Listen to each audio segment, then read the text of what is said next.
Simposium 4 ini akan dipandu oleh moderator yang terhormat Dr. Ani Adriani, spesialis kulit dan kelamin konsultan tim SDV FAADV.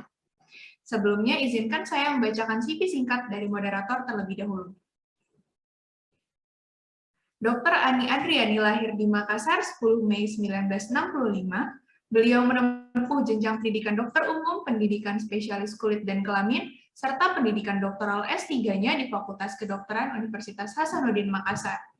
Saat ini beliau bekerja sebagai dosen luar biasa di Fakultas Kedokteran Universitas Hasanuddin dan dokter spesialis kulit dan kelamin di RS Dr. Wahidin Sudirohusodo Makassar.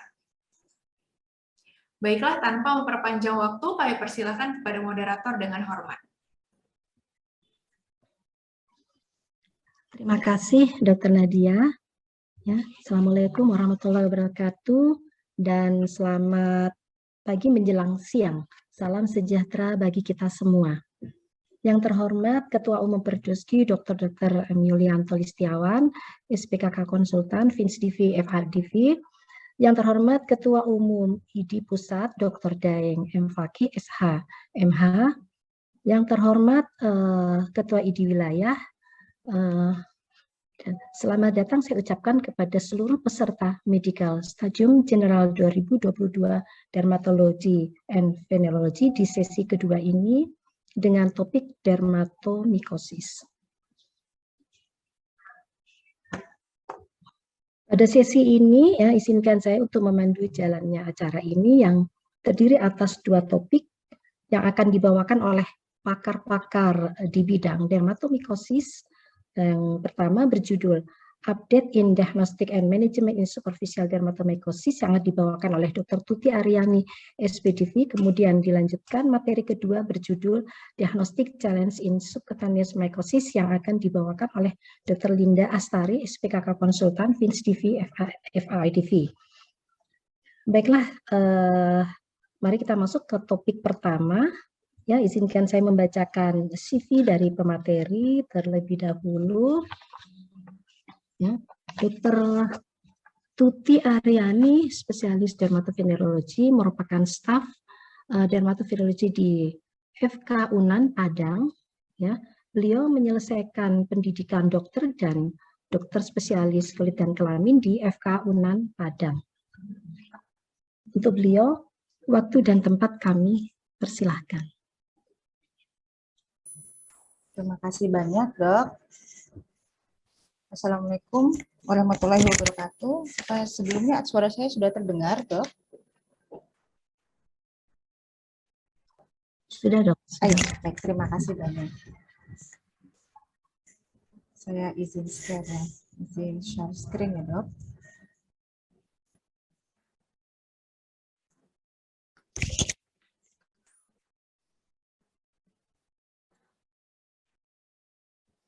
Assalamualaikum warahmatullahi wabarakatuh. Yang saya hormati Prof, Dokter, dan teman sejawat sekalian. Terima kasih saya ucapkan kepada pengurus besar Ikatan Dokter Indonesia dan Perhimpunan Dokter Spesialis Kulit dan Kelamin Indonesia, serta kelompok studi dermatomikosis Indonesia yang telah memberikan kesempatan dan kepercayaan kepada saya untuk menyampaikan materi di acara Simposium Virtual Medical Studium Generale 2022 pada pagi menjelang siang ini. Adapun outline yang akan sebelumnya judul yang akan diberikan kepada saya adalah mengenai update in diagnostic and management in superficial dermatomycosis. Outline yang akan saya presentasikan yaitu mengenai apa itu dermatomycosis superficial, kedua epipatogenesis dermatomycosis superficial, ketiga klasifikasi dan gejala klinis serta manajemen dermatomycosis superficial. Dermatomycosis superficial, bahwa kita tahu dermatomycosis merupakan suatu kelainan kulit akibat jamur dan secara umum itu dibagi tiga. Secara teori ada bagian yang superficial, ada subkutan dan sistemik. Sedangkan yang dimaksud dengan mikosis superficial berarti adalah infeksi jamur yang mengenai jaringan yang mati yang hanya sebatas lapisan tanduk, yaitu pada stratum corneum, baik itu yang mengenai di kulit, kuku, dan rambut. Yang selanjutnya akan kita bahas pada presentasi kali ini.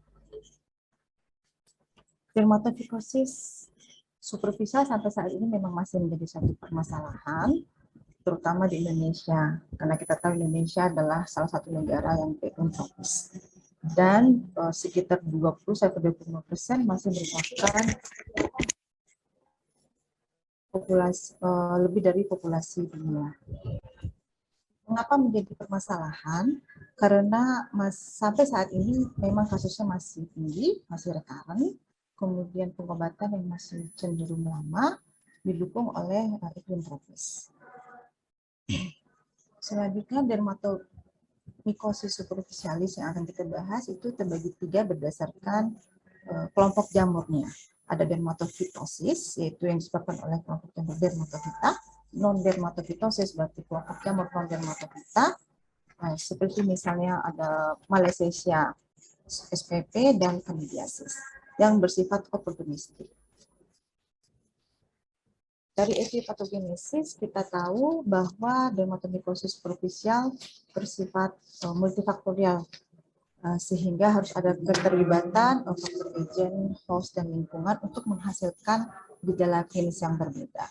Dari dermatofitosis sendiri, yang menginfeksi manusia itu terbagi dalam 3 genus berdasarkan tempat hidupnya. Ada yang golongan biofilik, artinya natural habitatnya berada di tanah.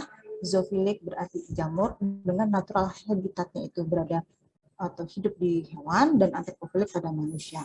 Untuk golongan non-dermatofitosis sendiri berasal dari organisme yang komensal di kulit manusia, yaitu Malassezia yang butuh lipid untuk perkembangannya. Demikian juga halnya dengan Candidiasis yang disebabkan oleh infeksi Candida SPP yang merupakan jamur komensal bersifat patogen opportunistik.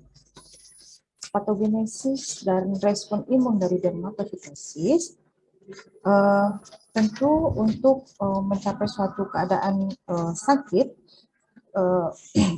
ada 40 spesies dermatofita yang memiliki kemampuan mencerna keratin, tetapi tidak semuanya yang mampu menginfeksi manusia.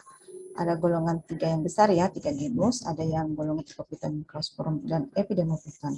Bagaimana suatu jamur bisa menginfeksi pada manusia? Itu ada 3 proses penting. Yang pertama harus melekat dulu. Jadi ada Arthrochonidia jamur yang melekat di keratinosit sehingga dia bereplikasi menjadi hifa. Tentu barrier pertama pertahanan tubuh di kulit kita itu berupa seperti asam lemak yang barrier alami, sehingga ini mampu menjadi pertahanan untuk kulit. Jadi tidak melulu semua bisa menjadi sakit. Kemudian kedua, ketika sudah melekat, hifa yang berkembang menjadi memanjang sehingga dia mampu untuk menginvasi ke keratinosit, menghasilkan satu enzim proteolitik sehingga dia mampu mendestruksi lapisan korneosit. Nah, begitu sampai menginvasi, tubuh kita akan merespon cepat dengan meningkatkan produksi antimikroba peptida, bagian dari kulit yang dihasilkan dari keratinosit, yaitu defensin dan katedidin. Dan antigen pada dinding sel jamur juga akan mengaktifkan komplemen yang akan menghasilkan stoking inflamasi. Nah, inilah yang akan menimbulkan gejala klinis nantinya. Untuk suatu gejala patogenesis non-dermatofitosis, kita tahu bahwa Malassezia merupakan penyebab utama dari penyakit yang kita kenal sehari-hari, pityriasis versicolor atau panu, dan folikulitis. Nah, ini sifatnya saprofit, komensal di kulit, terutama di lokasi tubuh yang cenderung banyak mengandung lemak.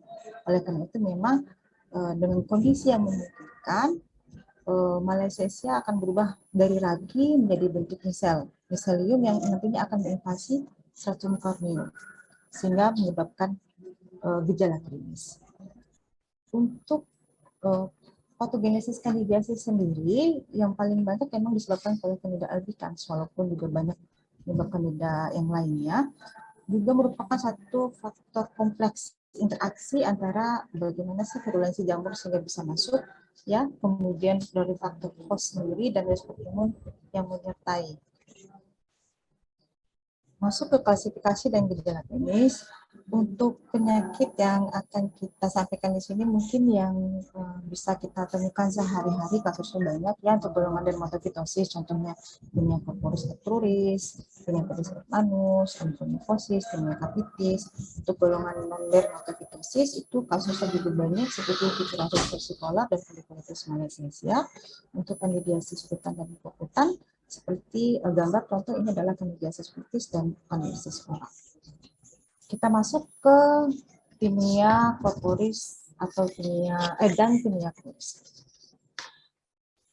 Merupakan suatu penyakit dermatofitosis pada kulit halus yang tidak berambut umumnya ya, atau glabrosa. Jadi ini lokasinya kalau tinea corporis itu bisa di badan, di leher, ya, di lengan. Dapat mengenai semua umur, dan ini terutama ini memang kasus yang kita temukan sehari-hari. Bentuknya khas, nah ini yang dikenal dengan sebutan lesi yang ringworm-like, ya, ada gambaran seperti bagian pinggir terlihat lebih aktif, lesi aktif, dan gambaran bagian tengah tampak seperti menyembur, ya, karena memang ini tadi kan penyebabnya adalah golongan jamur yang dermatofita, dia mencerna keratin untuk nutrisinya. Cara penularannya bisa melalui kontak langsung yang mungkin kita bisa sharing pakaian atau pemakaian handuk bersama atau selimut ya, dan satu keluarga, maka spora jamurnya juga bisa berpindah. Tentu dengan predisposisi diperberat dengan daerah yang lembab dan maserasi. Dan ini juga dapat disebabkan oleh semua genus yang tiga tadi. Bisa trichopiton, bisa epidermopiton, bisa disebabkan oleh mikrospora.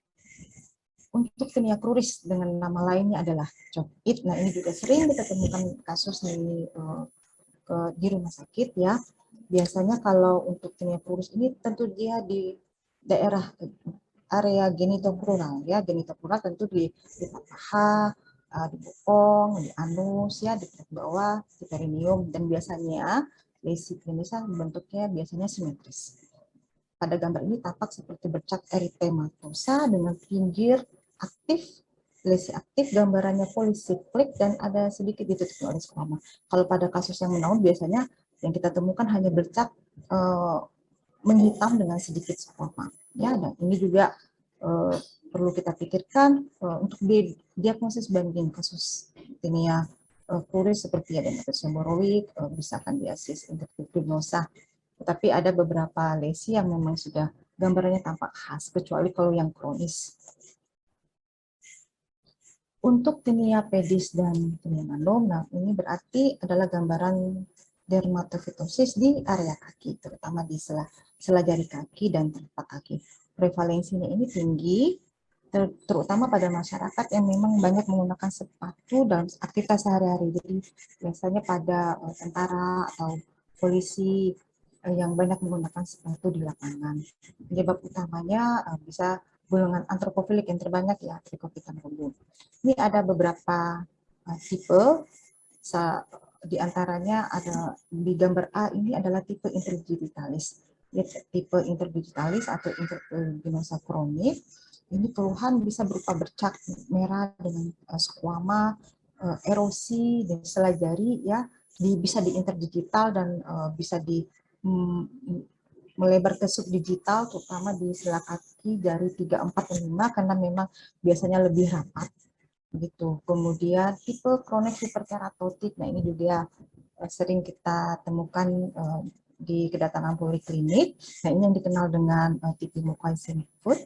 Nah ini biasanya bercak dengan squamanya menyebar di kedua telapak kaki, di lateral dan di medial kaki. Biasanya kalau kita temukan kasus pada pasien mengenai 2 telapak kaki, 1 tangan, nah itu dikenal dengan 2 feet 1 hand syndrome ya. Jadi karena bisa perpindahan autoinokulasi tinea pedis ke manus. Kemudian ada tipe vesicobulosa. Nah, ini tipe yang akut dengan gambaran kumis ya, vesikel dan bulos ya, ulceratif. Nanti bisa purulan dan melebar ke permukaan planta. Nah, ini juga banyak diferensial diagnosisnya untuk gambaran tinea pedis. di tinea pedis. Kemudian untuk tinea manum disebut juga dengan ringworm of the hand, ya prevalensinya mungkin tidak setinggi tinea pedis, lebih rendah dari tinea pedis. Apapun predisposisi pada yang di kaki sama menyebabkan predisposisi yang di tangan, terutama untuk pekerjaan-pekerjaan yang menyebabkan maserasi. Di sini untuk tipikal juga ada yang gambarannya akut maupun kronik, bisa gambaran berupa vesikel kecil, memecah, berskuama, kemudian ada yang tipe hiperkeratotik biasanya kronis, ya mengering dan itu gatal. Ini tadi yang saya sampaikan bahwa kena ada proses autoinokulasi dari lesi tinea pedis, dikenal ada sebutan two feet one hand syndrome. Itu biasanya dari tinea pedis tipe moccasin dengan satu gejala tinea manus. Kemudian yang ada onychomycosis. Onychomycosis adalah kelainan kuku yang disebabkan oleh jamur, baik itu dermatofita, non dermatofita maupun ragi. Sedangkan tinea kita sudah tahu penyebabnya, berarti penyebabnya adalah infeksi dari jamur golongan dermatofita. Penyebab tertingginya adalah disebabkan oleh golongan Trichotitan rubrum. Biasanya untuk tinea onychomycosis, biasanya pasien itu selalu mengeluh kuku menjadi rusak, rapuh, atau berubah warna kecoklatan, ya. Jadi bisa dimulai dari distal sampai ke lateral sehingga sampai mengenai seluruh kuku. Tapi dapat juga terkadang itu disertai dengan paronychia. Tadi seperti sudah disampaikan oleh Dr. Tinggi, ya, karena ada faktor pekerjaan, paronychia, kemudian ada infeksi jamur, dan biasanya onychomycosis itu biasanya berlangsung kronik. Tipe yang sering kita temukan ini ada tipe subungual distal dan lateral. Bisa kerusakannya dimulai dari bagian distal, kemudian nanti dia akan menjalar ke bagian proksimal kuku yang berubah menjadi warna kuning kecoklatan. Ada tipe onychomycosis superficialis, ya biasanya ini jarang, ini angka kejadiannya lebih jarang, dan biasanya langsung superficial mengenai lempeng kuku. Faktor predisposisi antara lain ya kena kemerapan, besi, ya trauma pada kuku yang berulang, pemakaian sepatu jangka lama, dan terus menerus. Untuk diagnosis banding sangat penting karena banyak penyakit kulit yang lain yang memang sulit dibedakan dengan onychomycosis. Makanya nanti untuk menegakkan diagnosis suatu onychomycosis ada tahap pemeriksaan lanjutan sehingga dipastikan ini adalah gambaran onychomycosis. Ya, karena penyakit lain yang bisa mirip-mirip itu seperti psoriasis pada kuku, bisa lichen planus, atau bisa dermatitis kontak alergi yang berulang dan kronis, bahkan Verruca vulgaris yang pada kuku juga bisa menyerupai gambaran onychomycosis. Selanjutnya ada tinea capitis yang kita temukan juga di lapangan, yang sering ya disebut juga dengan ringworm of the scalp. Biasanya memang ini menyerang pada usia anak karena memang tadi seperti yang sudah disampaikan, barier pertama sebagai pelindung kulit itu asam lemak atau lipid pada anak itu belum sempurna, sehingga oleh sebab itulah kenapa tinea capitis itu lebih cenderung terjadi pada anak. Tinea capitis dapat menyerang selain rambut, kulit kepala, kulit alis, dan bulu mata, ya. Bisa disebabkan oleh genus Microsporum dan Trichopiton, dan memang ini yang terbanyak genus penyebabnya. Mulai dari tanpa gejala sebagai karier, bisa bergejala, karena memang di lapangan nanti itu dibagi ada yang tipe inflamasi dan non inflamasi. Pada tipe Grey-Beck pada gambar di sini tampak seperti awalnya mungkin seperti papul eritem di sekitar batang rambut, kemudian nanti akan menjadi berwarna abu-abu, kemudian rambut tidak berkilat, lebih mudah patah tuh di sekitar 1-3 mm di atas kulit kepala.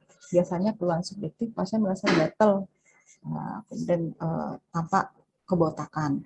Kemudian untuk tipe yang meradang, nah ini contoh ada carrion. biasanya disebabkan oleh Microsporum canis atau Gibsonium ya, lesi inflamasi, dimulai dari suatu bentuk folikulitis pustular, kemudian ada benjolan lunak, basah, sampai rambut patah. Jadi ini juga sering, kadang kalau di lesi awal itu sering dilakukan dengan gambaran pioderma atau ya pioderma infeksi bakterial ya. Kalau untuk tipe carrion atau paphos itu penyembuhannya biasanya kalau terlambat tahu lanjut maka nanti bisa menyebabkan alopecia menaskar. Nah ini untuk golongan non dermatopitosis, pityriasis versicolor contohnya yang sehari-hari kita kenal dengan panu.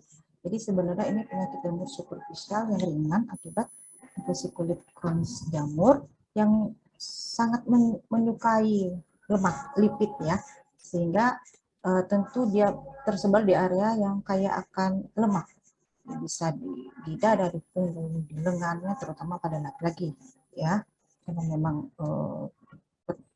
kelenjar sebasenya lebih tinggi. Di mana malassezia ini sifatnya saprofit, sebenarnya dalam keadaan yang menguntungkan bagi malassezia maka dia bisa tumbuh menjadi penyakit. Nah, seperti ini ya. Gambaran klinis bervariasi, bisa datang ke kita itu lesi bisa berpintahan, bercak kecepatan, bercak kemerahan ya tergantung dari tipe kulit seseorang tersebut, bisa bergejala atau hanya gejala tanpa bergejala atau gatal ringan oleh kena keringat ya. Dan kemudian perlu disampaikan juga repigmentasi memerlukan waktu yang lama ya karena memang metabolit dari yang dihasilkan dari malassezia berupa asam dekarboksilat itu akan menghambat proses dari enzim transformasi dalam alur produksi melanin di struktur melanosit. Penyakit yang kedua ada gambaran folikulitis dari malassezia. Jadi tadi dia sama-sama malassezia, tapi ini lebih dalam karena dia akan menginfeksi di folikel rambut sampai ke osteum folikel rambut. Sama-sama disebabkan oleh malassezia SPP. Tentu faktor risikonya juga sama dengan PV, ada faktor endogen dan eksogen, dan apapun hal-hal yang dicetuskan dengan aktivitas yang keringat banyak, berlebihan, dengan adanya oklusi, misalnya pemakaian kosmetik yang bersifat oklusi, maka akan menutup folikel rambut sehingga menyebabkan pertumbuhan malassezia berlebihan. Gejala klinis yang bisa disertai gatal. Nah ini juga ada dirinya juga banyak, karena di daerah ini juga bisa menyerupai erupsi acneiformis atau akne vulgaris. Untuk kandidiasis sendiri, di sini ada kandidiasis kutan dan kutan. Nah, ini juga sering kita temukan yang akan disampaikan di sini. Contohnya seperti kandidiasis intertriginosa, tentu di daerah lipatan ya, daerah lipatan ini lipatan payudara di ketiak. Nah, bisa termasuk di sela-sela jari. Dan hal-hal apa saja yang menyebabkan organ komunikasi saprofit ini mampu menyebabkan menembus barrier pertahanan tubuh, tentu ada faktor-faktor yang mempermudahnya. Jadi apakah kena kelembapan atau maserasi atau ada penyakit penyerta seperti defisiensi malnutrisi, atau paling banyak itu pada pasien-pasien yang dengan diabetes mellitus, pemakaian steroid yang kalah. Yang di bawah ini contohnya adalah oral, kandidiasis oral ya. Kemudian untuk manajemen, kita tahu sebagai klinisi kita menegakkan diagnosis dari anamnesis, pemeriksaan fisik, kemudian kita harus mencari tahu karena ini adalah penyakit infeksi, bagaimana kita mengolah, mencari tahu sumber infeksi, kemudian nanti diagnosis klinis akan ditegakkan berdasarkan konfirmasi pemeriksaan rutin dan penunjang ya. Jadi ada pemeriksaan mikroskopis di sini KUH. Jadi untuk dermatopitosis, apakah sediaan yang mau diambil dari pinggiran kulit ataupun rambut ataupun dari kuku, tentu nanti akan tampak di sini. Kalau dermatofita itu adalah hifa panjang dengan spora, kemudian kalau dia PV ada hifa pendek dengan spora berkelompok, kemudian ada juga nanti pemeriksaan dengan seborot. Agar seborot itu adalah kultur untuk menentukan jenis spesies jamur yang infeksi. Nah, pemeriksaan lampu Wood ini tidak semua dermatomycosis profesor kita lakukan pemeriksaan lampu Wood, tetapi kita rutin kita lakukan pada PV atau panu dan pada tinea capitis.